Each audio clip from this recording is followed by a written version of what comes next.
Então vamos lá, vamos iniciar aqui o SQL Server, né, para a gente entender como que é o ambiente de trabalho dele e como que funciona.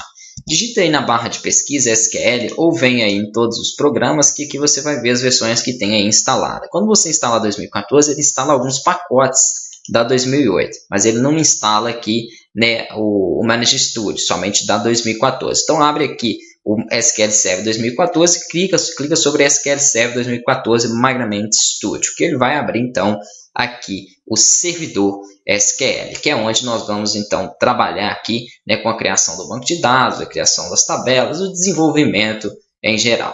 Toda vez que você iniciar o seu servidor, ele vai querer saber com qual conta você vai aqui fazer login. Eu posso logar com a própria autenticação do meu Windows, que é o usuário que eu tenho aí, né? Nesse caso meu usuário é Qcursos, e a senha que você colocou para este usuário do sistema, nesse caso o meu não tem senha, né? Esse meu usuário aqui nesse computador não utilizo senha. Se eu utilizasse, eu deixaria então a autenticação do Windows. Aqui ele já puxa aqui cursos, ó, senha como não tem, ele nem vai habilitar o campo para que eu possa colocar. Aqui em autenticação do SQL Server, que é a autenticação segura que nós vamos trabalhar, você vai deixar o usuário padrão é o usuário SA, e a senha que você colocou durante a instalação. Por isso eu frisei, né, bastante sobre essa senha, porque todos os softwares que forem acessar esse banco de dados, né, pode ser pelo Access, pelo Visual Studio, pode ser aí pelo Delphi, qualquer outro que você esteja aí desenvolvendo o seu sistema, né, criando o seu programa, você queira acessar o seu banco de dados, você vai ter que informar este usuário SA e a senha que você cadastrou. A senha que eu cadastrei 123456. Beleza. Tendo informado ela, você pode permitir que ele lembre a senha aqui dentro do Migrant Studio, ou não, né? Marca aqui para lembrar, nesse caso eu vou querer que ele lembre e vou clicar em conectar. É óbvio que eu vou querer, porque essa é a minha máquina, é uma máquina para estudo. Se eu estiver dentro de uma empresa ou dentro de um outro local que eu esteja já desenvolvendo aí o meu sistema, né, e não achar seguro habilitar essa opção, obviamente eu não aconselho que vocês habilitem. Aqui acima ele vai ter então alguns menus com algumas ferramentas aí de consultas, né, de abrir novos bancos de dados, salvar, etc. Nós utilizaremos depois essa barra de ferramentas. O mais importante é essa área aqui à esquerda, onde você vai ter então um pesquisador de objetos, né, com o nome dos bancos de dados que você criou, tabelas, registros aí dentro das tabelas. Então tudo vai estar aqui dentro do pesquisador de objetos. E aqui, onde está essa tela azul um pouco mais escura, onde eu estou passando o mouse nessa parte central, é o ambiente de desenvolvimento.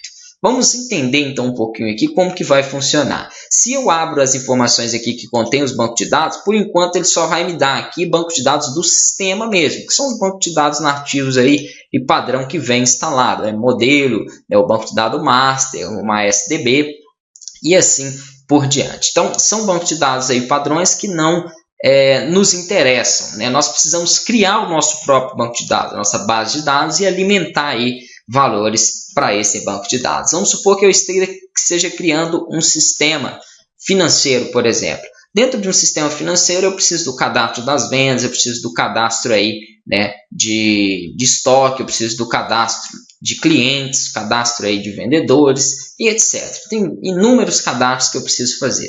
Cada um desses cadastros eu posso armazenar esses dados dentro de uma tabela. Então vamos simular um banco de dados para um sistema financeiro. Vou clicar aqui com o botão direito, posso até clicar sobre essa área de banco de dados com o botão direito e solicitar a opção de novo banco de dados. Ele vai então me possibilitar gerar aqui, né, um novo banco de dados, e dentro desse banco de dados eu vou poder criar aí as minhas tabelas, consultas e etc. Aqui no nome do banco de dados eu vou colocar então, né, financeiro, o nome que você queira aí trabalhar. Aqui o proprietário vou deixar padrão, você pode aí, né, de acordo com a quantidade de usuários que você estiver dentro do seu SQL Server, selecionar o usuário. Nós estamos trabalhando com o usuário padrão, que é o SA, então vou deixar aí ele mesmo como proprietário desse banco de dados. E aqui alguns arquivos de banco de dados que ele vai gerar, que são arquivos aí geralmente de log. Então vamos deixar dessa forma aqui e clicar em OK. Basicamente o que você vai ter que fazer para criar o seu banco de dados é digitar mesmo o nome dele. Ao clicar em OK, ele vai então começar aqui uma execução, e vai gerar o seu banco de dados. Se você abrir aqui, ó, em banco de dados, você já vai ver o seu banco de dados financeiro. Caso isso não aconteça, é só você clicar com o botão direito sobre essa área e pedir para atualizar. Em alguns momentos nós vamos precisar atualizar para que ele mostre os registros aqui, né, que forem inseridos. Então já tenho aqui o meu banco de dados criado. Essa é uma das formas. Eu posso trabalhar também, né, via consulta, como eu vou mostrar para vocês depois, onde a gente digita os comandos aqui SQL para que sejam aí criados então banco de dados, tabela e etc.